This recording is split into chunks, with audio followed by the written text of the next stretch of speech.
مرگ سوال ورته کوم مرگ لږ گزار کړه مرگ ملګرو ته بدا پیغام ملاو شوی څومره چې اهل حق دي او سلفیان دي او اهل حدیث دي هغوی ته بدا پیغام ملاو شوی چې زمونږ د استاذ العلامه غلام الله رحمتي رحمه الله زوی الشيخ العلامه المحدث عبد الحميد رحمتي رحمه الله هغه چا نن ماښام په پېښور کې ویشتی دی او د هغې د لاسه شیخ صاحب د دنیا نه لاړ او وفات شو او د هغه کشر ورور چې دی هغه زخمي دی رب العالمین دې ورله روغ صحت ورکړي اوسه پورې تازه خبره لا ماته نه دی معلوم لکه چې زه درس کې ومه کېدای شي درس نه بعد څه نوې خبرې خو الله دې وله روغ صحت ورکړي نو دا لوی مصیبت لوی غم او زه په دې خبره باندې یعنی چې کله ماته ماښام منځ نه بعد یا ماښام منځ سره دې خبرې پته ولګېده نو دې درس ته مې ډډې نه لګېدې او کور کې مې وړو ته ما درس نه کوم بیا هغوی راته ووایي چې درس وکړه دې سره کېدای شي دا سوچ لږ بدل شي لږ زړه دې بل طرف ته به شي دا خبرې به بیانې نو د شیخ رحمه الله نه به یې لږ توجه واوړي لوی مصیبت هغه دی چې کله د امت نه یو داسې سړی اوچت کړی شي چې هغه د امت رهبري کوي او هغه د امت خیرخواهي او ځکه دا خبره موږ ذکر کړې وه او یو شاعر دا شعر ویلی په عربۍ کې او ترجمه دا ده وایي په الله مې دې قسمي چې نقصان دا نه دی چې مال ضایع شو سره زر ضایع شو او یا سپین زر ضایع شو یا پلانې او علانې نقصان دا دی چې داسې سړی دنه لاړ شي چې د هغه په مرګ سره خلک مړه شي دا نقصان دی که یو داسې سړی مړ شي چې هغه صرف دنیا والی خو مړ شو نقصان صرف د هغه د بچو وي څه وخته پورې نقصان به د هغه د ښځې د څه وخته پورې غم به د هغه د مور پلاري د څه وخته پورې خو چې داسې سړی د امت نه لاړ شي چې هغه په امت کې یو ځای خالي پرېږدي د هغه د شاته امت پاتې شي د هغه تربیت هغه ځای چې هغه کوم تربیت کو هغه خالي پاتې شي د هغه د ممبر د هغه خالي پاتې شي د هغه د درس او تدریس هغه کرسۍ خالي پاتې شي د هغه شاګردان یتیمانان پاتې شي د هغه مسلې چې هغه بیانولې هغه په امت باندې بندي شي د هغه خیرخواهي چې د امت دپاره لټوله هغه بندی شي دا لوی نقصان دی د دې نه اخوا بل نقصان نشته او وجه دا ده لږ ساعت مخکې ما تاسو درس کې دا وویل چې په دې امت باندې ټوله لوی مصیبت څه راغلی د پیغمبر صلی الله علیه وسلم مرګ بیا په هغې پسې لوی مرګ دا دی لوی مصیبت دا دی چې د دغه پیغمبر وارث هغه ځرې دنیا نه لاړ شي دا بیا بل لوی مصیبت دی شیخ عبدالحمید رحمه الله څومره چې موږ پیژنو او څومره چې ورسره رابطه وه یو سلفي عالم او خصوصا د حدیثو په علم باندې انتهایی مین او ماهر په حدیثو باندې ور الله ډېره پوهه ورکړې وه خصوصا جرح او تعدیل او د رواتو تحقیق او د احادیثو اسانید او د اکثر زبانیاتو ډېره پوهه ور الله په دې باب کې ورکړې وه زموږ د الله نه دا امید دی چې د کم پیغمبر په خبرو باندې هغه ډېر مینو انشاءالله دا که پیغمبر سره به د قیامت په ورځ حشر کیږي شیخ عبدالحمید رحمتي رحمه الله یو ډېر عجزه او خاکسار انسان انتهایی عجزه انتهایی خاکسار غټ صفت پکې دا و چې حق بیانول په هر ځای کې دا د هغه یو غټ صفت و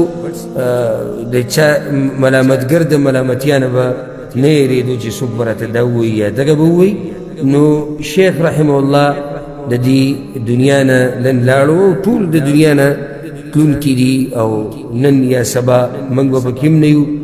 او هغه به هم نه وي هغه بل به هم نه وي هېڅوک به نه وي کل من علیها فان ویبقى وجه ربک ذو الجلال والاکرام د دې نه مخکې د امت لوی علما د امت مشران هغه تللي دي زموږ نه او د هغو په سر کې پیغمبر صلی الله علیه وسلم دی بیا د صحابه کرام دي تابعین دي او دې وخته پورې دا سلسله نږدې وخته پورې موږ په دې غم کې وو چې د شیخ عبدالحمید رحمه الله والد صاحب شیخ غلام الله رحمتي وفات شو نن د هغوی زوی د دنیا نه لاړ او دغه د دنیا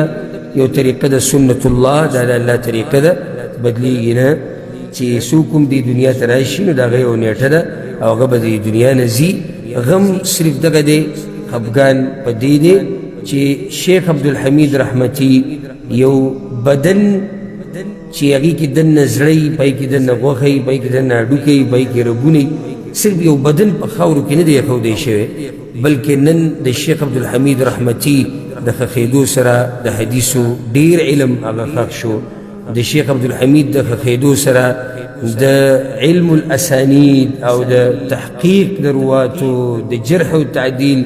ډیر علم هغه د هغه په سینه کې د هغه سره په قبر کې کېښودی شو ډېرې خبرې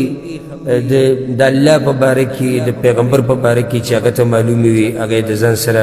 په سینه کې قبر ته ویوړي ځکه د علماو مرګ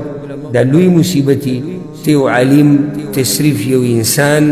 تصریف غوښه او هډوکي هغه ته په قبر کې نه ږدي بلکې تا علم په اوږو باندې راوچت کړی او هغه قبر ته کوزې نو ځکه موږ بیا خفه کېږو د علماو په مرګ باندې او ځکه دا موږ یو لوی مصیبت ګڼو د بچي مصیبت د ښځې مصیبت د مور پلار مصیبت د هغې نه موږ ته زیات کله نا کله دا مصیبت غټ ښکاري چې کله یو خو مور پلار یا بچی یا ښځه دینداري او د علم په لارې هغه جدا مسله ده نور د علماو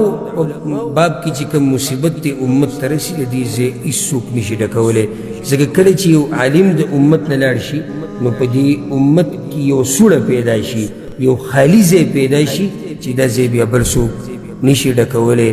نو شیخ عبدالحمید رحمتي رحمه الله الله سبحانه وتعالی دې په هغه باندې د رحمتونو باران راووري او الله سبحانه وتعالی دې د هغه قبر د جنت باغچه وګرځي الله سبحانه وتعالی دې د هغه شاګردانو له د هغه خپلوانو له د هغه بیبیانو له د هغه بچو له دې الله د زړه صبر ورکړي او الله سبحانه وتعالی دې د هغه حساب کتاب آسان کړي او موږ په دې باندې دا ګوایي ورکوو یا الله چې شیخ عبدالحمید رحمتي ستا په خبرو باندې ستا د پیغمبر په خبرو باندې ډېر مینو د هغې دپاره به یې غیرت کوو د سلفیت دپاره به یې کوشش کوو همیشه به یې دلیل زورور ګڼو د قرآن او حدیث همیشه به د خلکو د خبرو په مقابله کې د قرآن او حدیث دلیل پیش کوو نو یا الله